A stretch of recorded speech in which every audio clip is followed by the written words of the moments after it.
shirkadda WhatsApp ayaa shaaca ka qaaday in marka la gaaro November koodeeda 3 telefoon aan ku shaqayn doonin adeegyada WhatsApp oo ay hacking ku sameyn doonto.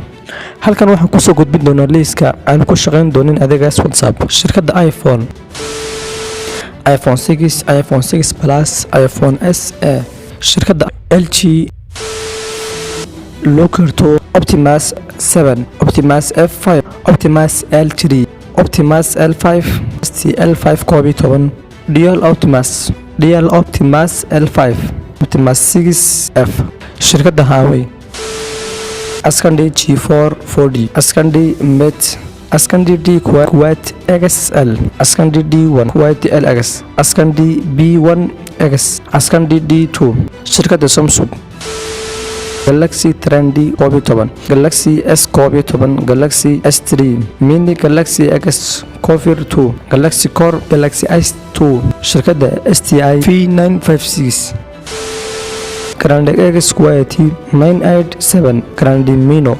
telefoonada kale iyaguna ku shaqayn doonaan adeega WhatsApp waxa kamid ah Weho 5, Liniof app 820, UMI 1F1. intaas aan soo sheegno dhawaan halkan laga saari doono marka la gaaro November koodeeda. inta ku kulmayna barnaamijkan wax naga tagnaa sidaas. Wassalaamu calaykum waraxmatullaahi wabarakaatuh.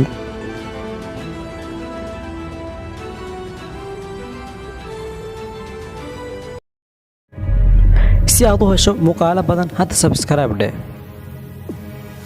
oo ka mid noqo kumanaanka qof ee ku xiran channelkayga Xamse Jooqane. nagu soo bir caalamkan cusub adoo ka faa'iido doona xogooyin iyo dhacdooyin la yaab leh.